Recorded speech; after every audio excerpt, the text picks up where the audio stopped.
आप लोगों का भारतीय राजपूत क्लासेस में स्वागत है।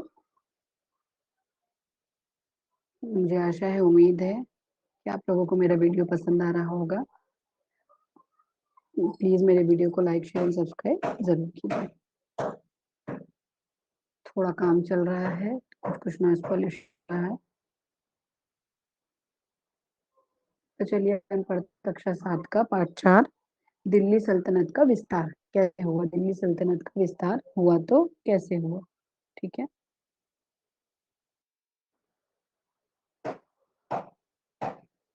पिछले पाठ में हमने दिल्ली सल्तनत की बारे में पढ़ा था कि दिल्ली सल्तनत की स्थापना कैसे हुई, है ना? कि किस प्रकार से हुई। हमने पढ़ा कि सल्तनत के बड़े जो अधिकारी थे कर नहीं रहना चाहते थे। उनका ये कहना था कि जो हम बड़े हैं, हम क्यों दबे? हम बड़े अधिकारी हैं, तो हम क्यों दबे? तो गुलाम था, तो हम उसकी नहीं मानेंगे। ये उनकी बात थी। उन्होंने ये कहना चाहा, ठीक है? तो हमने ये भी पढ़ा कि सुल्तान के अधिकारी गाँव से लगान इकट्ठा नहीं कर पा रहे थे। बाद के सुल्तान ने इन समस्याओं को किस तरह समाधान किया और बाद के जो सुल्तान आए उन्होंने इन समस्याओं का समाधान किया तो कैसे किया? यह जानने के लिए हम गुंजन और मनोरमा के स्कूल में चले जाते हैं। गुंजन और मनोरमा जो हैं वो कक्षा 7वीं की में पढ़ते हैं और आज उनकी कक्षा में इतिहास का पाठ पढ़ा है।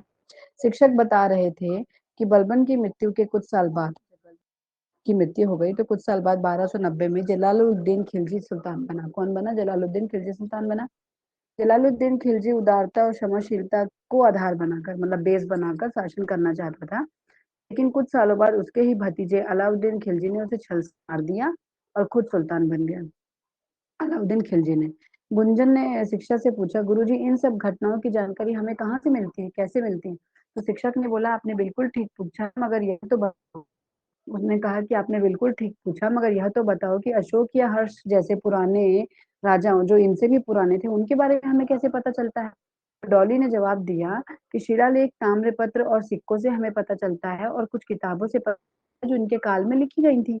तो शिक्षक ने कहा, अच्छा, तो दिल्ली के सुल्तानों के शिलालेख तो बहुत ही कम मिले हैं। अब शिलालेख का कम हो गया था, लेकिन उनके दरबार में जो रहने वाले इतिहासकार थे, जो कवि थे, उनके द्वारा लिखी गई बहुत सी किताबों से हमें ये जानकारी है।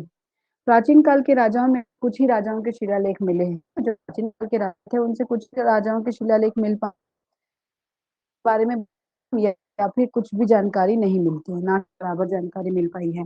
लेकिन जो सल्तनत काल के इतिहासकार थे और जो कवि थे, उन्हें लगभग हर छोटे राजा और बड़े सुल्तान के बारे में कुछ न कुछ विस्तार से लिखा ही है।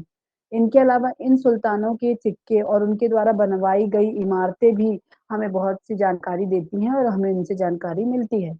इस समय जो सूफी थे, सूफी संतों ने भी बहुत सी पुस्तकें लिखी थी। इनसे उस समय के लोगों के जीवन के बारे में बहुत कुछ पता चलता है। फिर आर्य ने बोला, अलाउद्दीन खिलजी के बारे में हम कौन सी पुस्तक से पता कर सकते हैं, या पता चलेगा? तो शिक्षक ने कहा, अलाउद्दीन के बारे में एक प्रसिद्ध फारसी कवि थे अमीर खुसरो, उन्होंने एक किताब लिखी थी, उससे हमें उनके बारे में जानकारी मिलेगी। और दूसरा था बर्नी नामक इतिहासकार, बर्नी नाम के इतिहासकार थे जिन्होंने लिखी है तारीखी फिरोज शाह, किसके बारे में जानकारी मिलती है? अलाउद्दीन खिलजी के बारे में जानकारी मिलती है। ठीक है। अब अलाउद्दीन के बारे में थोड़ा डिटेल से पढ़ लेते हैं, ठीक है? शिक्षक, बच्चों, अलाउद्दीन सन 1296 में दिल्ली का सुल्तान बना और वह बड़ा महत्वाकांक्षी था और उसने सल्तनत को सुदृढ़ बनाया, यानी कि मजबूत किया, ठीक है? सुल्तान बनने से पहले ही उसने दक्षिण भारत के देवगिरी राज्य को हरा सुल्तान नहीं बना था, उसके पहले ही वो दक्षिण भारत का देवगिरी राज्य को हरा दिया था और वहां से बहुत सारा धन लूट कर ले आया था। उस धन ने न केवल अपनी सेना को मजबूत बनाया, बल्कि बड़े अमीरों में धन बांटकर उन्हें अपनी तरफ खींच लिया, यानी कि बड़े-बड़े जो सरदार होते थे ना, उनको। धीरे-धीरे उसने ज्यादातर अमीरों व सरदारों को अपने नियंत्रण में कर लिया। उसने ऐसे कड़े नियम बनाए कि कोई भी अमीर और जो सरदार थे, वो अपनी मनमानी ना करे और ना नहीं कर पाता था और ना करे, और सुल्तान की हर बात उसको माननी ही पड़ती थी। तो जो अमीर उसकी बात को नहीं मानते थे, उन्हें वह कठोर दंड देता और उनको उनकी जगह पे नए अमीर नियुक्त कर देता था। उसने बहुत से भारतीय मुसलमानों को भी ऊंचे पद दिए थे। मनोरमा ने पूछा, तो क्या आपने उसके खिलाफ विद्रोह नहीं किया होगा? तो शिक्षक ने बोला, अलाउद्दीन ने अमीर पीना, शादी ब्याह में खुलकर उत्सव मनाना, बड़ी दावतों आदि पर रोक लगा, जैसे कर्फ्यू लगा देते हैं ना, बिल्कुल वैसा। उसका मानना था कि ऐसे मौकों पर अगर अमीर सुल्तान के खिलाफ षड्यंत्र रचा सकते हैं, इसके अलावा उसके जासूस उसे हर अमीर के बारे में कुछ न कुछ उसकी जानकारी खबर पहुंचाते रहते थे, जिसके कारण अलाउद्दीन खिलजी के खिलाफ कोई भी विद्रोह नहीं कर पाया, ना ही उसके खिलाफ कोई विद्रोह हो सका। ठीक है, तो चलिए पढ़ते हैं राज्य का विस्तार। अलाउद्दीन ने राज्य का विस्तार कैसे किया कि ताकतवर सेना व अनुशासित अमीर थे, यानी कि एकदम स्ट्रिक्ट रखा था। उनका उपयोग उसने नए राज्यों को जीतने के लिए किया। 1299 में उसने क्या किया, गुजरात पर विजय पा ली, जिसको कोई नहीं पा रहा था। उसके बाद जो रणथंभोर में पा लिया, चंतमबोर और चित्तौड़ और मालवा आदि राज्यों को भी हराकर वहां से खूब सारा धन प्राप्त कर लिया। इन राज्यों को उसने अपने राज्य में मिला भी लिया, को उसने अपनी सल्तनत में मिला लिया। मानचित्र 4.1 में देखकर बताना कि रणथंभौर, चित्तौड़ और मालवा साम्राज्य दिल्ली की किस दिशा में है। तो संदीप बोलता है सॉरी गुरु, दिल्ली की किस दिशा में है। अगर यहाँ पे दिल्ली है तो किस दिशा में पड़ता है, तो गुरुजी ये सभी जगह दिल्ली के पूर्व दिशा में। उन्होंने कहा कि दिल्ली के पूर्व दिशा में है, तो सलमान ने कहा नहीं नहीं, यह तो पश्चिम दिशा में है। तो आप बताइए कि उन साम्राज्यों को सही दिशा क्या है। तो अब हम बताएंगे, अभी थोड़ा ये 4 लाइन पढ़ लें। तो अलाउद्दीन ने दक्षिण के राजा देवगिरी पर कई बार आक्रमण किया और उसे परास्त कर वहां से धन लूटा, लेकिन देवगिरी को अपने राज्य में मिलाया नहीं, लूटा। ठीक है, फिर वह एक लंबे अभियान में दक्षिण भारत के तमाम राजाओं को हराते हुए बदूर दक्षिण में मदुराई बदूर दक्षिण चला गया और मदुराई और रामेश्वरम तक चला गया। इस दक्षिण अभियान का मुख्य उद्देश्य उसका क्या था, धन था, ना कि राज्य को मिलाना नहीं, राज्य को बढ़ाना नहीं, धन लूटना। धन चाहिए था उसको, पैसे से मत, उन्हें सिर्फ लक्ष्मी चाहिए थी। सभी का भारतीय तो ये देखिए, ये है वो साम्राज्य, है ना। तो देखिए यहाँ कहाँ कहाँ उसका पूरा फैला हुआ है। अलाउद्दीन खिलजी का सन 1315 में। ठीक है, यहाँ पे है चित्तौड़ रणथंभौर, ये है दिल्ली। दिल्ली की किस दिशा में, अगर दिल्ली यहाँ पे है तो दिल्ली की किस दिशा में पड़ रहा है, ये बताना है आपको। तो उन साम्राज्य को जीतने के बाद अलाउद्दीन ने उन्हें उन्हें उन्हीं राजाओं के हाथ में सौंप दिया और बदले में उनसे हर साल कुछ कर और कुछ तोहफे लेने लगा। फिर मनोरमा बोली, गुरुजी लगता है कि अलाउद्दीन के साम्राज्य का सभी खर्च युद्ध से और किसानों के लगान से निकल जाता होगा। यानी कि वो युद्ध करने जाता था, उसने कहा कि सब किसान के युद्ध से हो जाता होगा। तो कुछ हद तक यह बात ठीक भी है, मगर शासन का अधिकांश खर्च किसानों से लिए गए कर से ही होता था, लगान भूमि कर से चलता था। अलाउद्दीन ने तय किया था कि किसान अपनी उपज का आधा हिस्सा लगान के रूप में देंगे, मगर ये तो बहुत ज्यादा था। तो ज्यादा तो था, लेकिन अलाउद्दीन ने उस समय प्रचलित बहुत छोटे छोटे करों को हटा दिया था, सिर्फ भूमि कर और चराई कर वसूल करने का निश्चय किया था। इससे किसानों को अत्यधिक कर देना नहीं पड़ रहा था, और वसूल करने वाले जो पुराने राजा अधिकारी भी थे, उनको भी बहुत नुकसान हो रहा था, क्योंकि वो अब अपनी मनमानी नहीं कर पा रहे थे और उनकी आय कम हो गई थी। वह कैसे बोला जाए या नहीं। तो शिक्षक ने बोला, अलाउद्दीन के समय से पहले ये राजा और गांव के मुखिया ही किसानों से लगान लेते थे, है ना। तो लेकिन अब सुल्तान के अधिकारी खुद आते हैं लगान लेने के लिए, से लगान की वसूली करने लगे हैं। तो उसने उन राजाओं व मुखिया लोगों को जो रियायतें मिली हुई थी वो खत्म हो गई। तो अब वो लोग अपने दादागिरी नहीं कर सकते थे, तो वे अब किसान भी नहीं कर सक रहे थे। तो इसी प्रकार क्या हुआ कि अलाउद्दीन ने किसानों से सीधा संपर्क बनाया और बीच के बिचौलियों को हटा दिया। इसने अच्छा काम किया। अरे इतने कम समय में अलाउद्दीन ने कर व्यवस्था में बड़ा सुधार किया, जावेद जावेद ने कहा। तो शिक्षक बोली, हाँ, अलाउद्दीन ने दिल्ली में अपने सैनिकों को कम कीमत में पर्याप्त सामान उपलब्ध करा। इसके लिए भी विशेष प्रयास किया कि कम पैसा देके ज्यादा सामान मिले। उसने सभी सामानों की कीमत तय करके ऐलान कर दिया कि जो भी व्यापारी कीमत वजन से कम तौलेगा उसे कड़ी से कड़ी सजा देंगे। साथ ही सभी वस्तुओं के बाजार को नियत स्थान पर रखा, ताकि मूल्य को नियंत्रित किया जा सके। सेना में भ्रष्टाचार न फैले, इसके लिए उसने अपने सैनिकों के चेहरे का ब्यौरा दर्ज कराया, यानी हुलिया प्रथा चालू करी। किसने, अलाउद्दीन खिलजी ने, ताकि कोई भी भेष बदल के नहीं, कोई भी दूसरे दूसरे के सैनिक के स्थान न ले सके। और घोड़ों को दागने की प्रथा शुरू की, ताकि उनकी भी सही पहचान हो सके। इन सब के अलावा अलाउद्दीन की एक बड़ी उपलब्धि थी मंगोलों के आक्रमण को रोकना। अब मंगोल मध्य एशिया से लूटपाट करने और साम्राज्य स्थापना के लिए बड़ी बड़ी सेना लेकर भारत आते थे। अलाउद्दीन ने बड़ी सफलता के साथ उन्हें अपनी सीमा के बाहर किया और दिल्ली सल्तनत मंगोलों का आक्रमण से बच गई। सन 1316 में अलाउद्दीन की मृत्यु हो गई।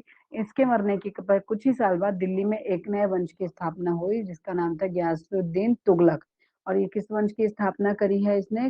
तुगलक वंश की। और इस वंश का पहला सुल्तान जो था वो था गयासुद्दीन तुगलक था। तुगलक वंश क्या था? शिक्षक बच्चों, सन 1320 में गयासुद्दीन तुगलक दिल्ली का सुल्तान बना और तुगलक वंश, है ना, और उसने क्या किया? तुगलक वंश की स्थापना करी, दिल्ली का सुल्तान बन गया और तुगलक वंश की स्थापना करी।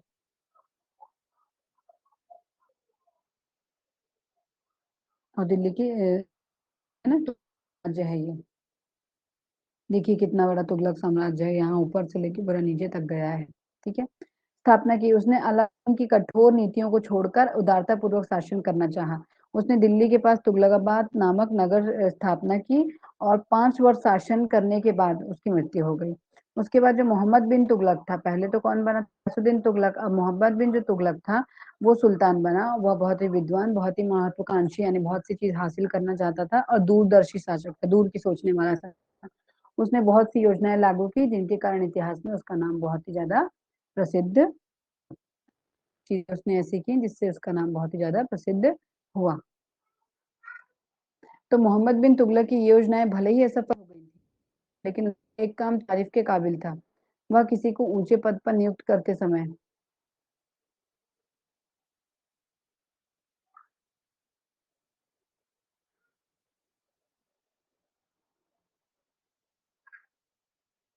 अब गुरुजी ने बोला कि वो योजनाएं क्या थी। तो उसकी दो योजनाएं प्रसिद्ध हैं। पहली, दक्षिण में देवगिरी दौलताबाद को अपनी राजधानी बनाना और दूसरी, चांदी के सिक्कों को जगह जगह या पीतल के सांकेतिक सिक्के चलाना। ठीक है। एक नई राजधानी बनाई उसने। ठीक है। अब मोहम्मद बिन तुगलक ने क्या कि पहले तो दौलताबाद बनाया, अब उसने एक नई राजधानी बनाई। मोहम्मद बिन तुगलक ने सुल्तान ने कुछ साल बाद ऐलान किया कि दक्षिण में स्थित जो दौलताबाद नाम का शहर है अब सल्तनत की राजधानी वो बनेगी। उसने आदेश दिया कि दिल्ली में रहने वाले अधिकारी जितने भी हैं, सेनापति, सब के सब अभी के अभी कूच कर, जिन लोगों ने आदेश नहीं माने उन्हें दंड दिया गया और जिन लोगों ने माने वो रास्ते में बड़ी तकलीफ झेले, कई लोग मर गए और दौलताबाद में रहना बहुत से लोगों को पसंद भी नहीं आया। आर्या ने पूछा, मोहम्मद बिन तुगलक ने दौलताबाद को राजधानी ही क्यों बनाई? इससे उसी का क्या फायदा हुआ होगा? तो लोगों को बहुत परेशानी हुई होगी। तो आप सब तुगलक साम्राज्य का नक्शा मानचित्र 4 दशमलव में देखें और समझने की कोशिश करें कि क्यों उसने ऐसा किया हो। तो चलिए देखते हैं। अब पहले एक और पढ़ लेते हैं, सांकेतिक मुद्रा। मोहम्मद बिन तुगलक की जो दूसरी प्रमुख योजना थी वो थी चांदी के सिक्कों की जगह तांबे या पीतल के सिक्के चलाना। उसने उन दिनों खरीदने और बेचने के लिए चांदी के सिक्के उपयोग में चलते थे। तो मोहम्मद बिन तुगलक ने क्या किया? चांदी बचाने के लिए ऐलान किया कि उसके ही मूल्य पर तांबे के सिक्के चलेंगे। अर्थात अगर पहले एक चांदी के सिक्के पर 10 गेहूं मिलता था, तो अब एक कांसे के सिक्के के बदले भी उतना ही गेहूं मिलेगा। तो शिक्षक, उन दिनों पूरी दुनिया में चांदी की ही कमी हो रही थी और चांदी की कीमत बढ़ रही थी। शायद इसे ही देखकर उसने फैसला लिया होगा। तो कारण जो भी रहा हो, उसका नतीजा बहुत ही गलत साबित हुआ। कई लोगों ने बहुत सारे जाली तांबे के सिक्के लिए और उसे बाजार में चलाने लगे। जैसे आज भी नहीं काला बाजारी होती नोट की, वैसे ही। तो चांदी की जमाखोरी होने लगी। इस कारण की अर्थव्यवस्था अस्त व्यस्त थी। अंत में मोहम्मद बिन तुगलक ने तांबे के सिक्के को वापस ले लिया और लोगों को तांबे के बदले चांदी दी। वो भी कहाँ से दी? अपने राजकोष से दी, जिससे उसका राजकोष खाली हो गया। इस तरह उसका दोआब में कर वृद्धि, कराजिल और खुरासान अभियान भी असफल रहा। ये सारी चीजें भी उसका सब असफल रही। ठीक है। तो अब जब ये चीजें असफल रही, उसकी योजनाएं तो असफल रही हो, लेकिन उसका एक काम बहुत ही सही था। वो ये था कि किसी को पद जब भी वो देता था तो वो कभी ऊंच नीच, जात पात, अमीर गरीब, नौकर, ये सब कुछ नहीं देखता था कि राजा है कि नौकर, लायक हो तो काम मिलेगा। नहीं देखता था कि वह आदमी भारतीय है या हिंदू है या तुर्क है या मुसलमान है, अमीर है गरीब है, कारीगर का बेटा है, राजा का बेटा है, सेनापति का बेटा, कोई मतलब नहीं। जो योग्य था उसी को उसने नौकरी दी। इसका जो पुराने तुर्क अमीरी थे, यानी कि सरदार थे, उनके साथ साथ सामान्य लोगों को भी ऊंचे पद प्राप्त हुए। इसके बावजूद समस्या यह थी कि सल्तनत बहुत बड़ी हो गई थी, बहुत बड़ी सल्तनत थी और उसे एक रखना मुश्किल हो गया था, बहुत दिक्कत हो रही थी। जगह जगह सुल्तान के खिलाफ विद्रोह होने लग गए थे और कुछ समय बाद लगभग हर प्रांत पर एक स्वतंत्र सुल्तान बन गया था। छत्तीसगढ़ पर सल्तनत कालीन शासकों का प्रभाव नहीं था। रतनपुर के कलचरी राजा ही यहाँ पे राज कर रहे थे। इनके अंतर्गत बहुत सी जमींदारियां आती थी। यहाँ की राजनीति में आदिवासी समाज की भूमिका महत्वपूर्ण थी। तो हमारा ये पार्ट भी यहीं खत्म होता है। मुझे आशा और उम्मीद है कि आप लोगों को मेरा वीडियो पसंद आ रहा होगा। प्लीज मेरे वीडियो को लाइक, शेयर एंड सब्सक्राइब जरूर कीजिए और नेक्स्ट वीडियो में इसके आगे का पार्ट पढ़ेंगे। धन्यवाद।